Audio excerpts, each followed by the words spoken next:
Hello friend, कैसे हो? I hope अच्छे होंगे। आज मैं आपको कुछ वीडियो में बताने वाला हूं कि अगर आप कंप्यूटर ऑपरेटर जॉब करना चाहते हो या फिर कंप्यूटर सिस्टम पे जॉब सर्च कर रहे हो तो आपको हिंदी टाइपिंग आना ज़रूरी है या फिर नहीं, या फिर इंग्लिश टाइपिंग आना ज़रूरी है या फिर दोनों आना ज़रूरी है, या हिंदी या इंग्लिश टाइपिंग की स्पीड कितनी होनी चाहिए अगर आपको आती है टाइपिंग। तो आज आप कहीं भी जाओ तो आपको वो पूछते हैं कि टाइपिंग आपको आती है कि नहीं, आती है तो कितनी स्पीड है। कंप्यूटर से रिलेटेड किसी भी सिस्टम पे जॉब करते हो कहीं पे भी, तो आपको टाइपिंग एक कॉमन चीज़ें होती है, ये आपको पूछा ही जाता है। तो बात ये है कि आपको हिंदी टाइपिंग नहीं आ रही है तो आपको जॉब मिलेगी कि नहीं, या फिर इंग्लिश टाइपिंग आ रही है तो जॉब मिलेगी कि नहीं। तो मैं इसी टॉपिक पे बात करने वाला हूँ फ्रेंड। मैं हूँ अनिल मौर्य, अपने चैनल पे वेलकम करता हूँ। तो जैसा आप सभी लोग जानते हो कि कंप्यूटर ऑपरेटर की जॉब बहुत तेज़ी से हर जगह सर्च हो रहे हैं।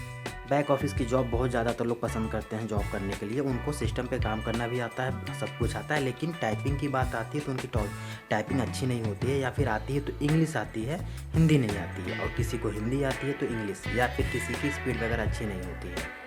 तो फर्स्ट ऑफ ऑल मैं ये बता दूं कि आपको टाइपिंग आना तो ज़रूरी है, ठीक है, या दोनों में से कोई टाइपिंग आना ज़रूरी है, हिंदी या फिर इंग्लिश। इंग्लिश, क्योंकि इंग्लिश तो ज़्यादातर हर जगह ही वर्क होते हैं।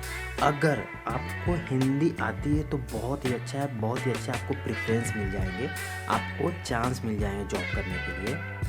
ये नहीं है कि आपको हिंदी टाइपिंग नहीं आता तो आपको जॉब नहीं मिलेगी, या फिर इंग्लिश टाइपिंग नहीं आती तो आप जॉब, ऐसा नहीं है। हाँ, लेकिन आपको इंग्लिश टाइपिंग ज़्यादा होता है, कॉमन होते हैं, इसलिए ज़्यादातर लोग कर लेते हैं। लेकिन आपको हिंदी आ रही है तो आपको ज़्यादा अच्छा प्रेफरेंस मिलेगा, आपको सबसे पहले ही रख लेंगे वो।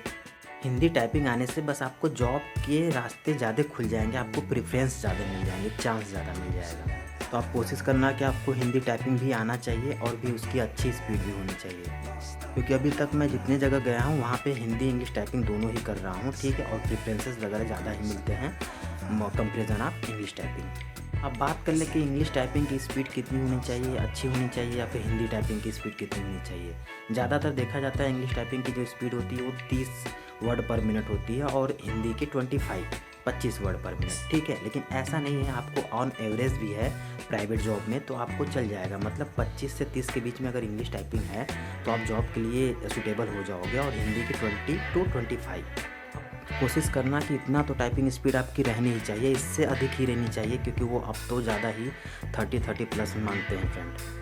तो जिसको हिंदी आती है वो हिंदी की टाइपिंग स्पीड और अच्छी कर ले, और जिसको इंग्लिश आती है वो और भी स्पीड बढ़ा ले, ठीक है। मैं आपको बताना चाहूँगा कि अगर आप दोनों कर लोगे तो बहुत ही अच्छा होगा, आपको जॉब की कमी नहीं होगी फ्रेंड। हिंदी टाइपिंग और इंग्लिश टाइपिंग की प्रैक्टिस कैसे करें, मैं एक वीडियो बनाया हूँ, आप चैनल पे जाकर देख लेना, वहाँ पे आप प्रैक्टिस कर लोगे तो स्पीड वगैरह आपको बढ़ जाएगी और अच्छा हो जाएगी फ्रेंड। तो आप कंप्यूटर पे जॉब करना चाहते हो तो विदाउट टाइपिंग आपको जॉब नहीं मिलने वाली है फ्रेंड, आपको आने ही चाहिए। छोटे से वीडियो में बस यही बताने वाला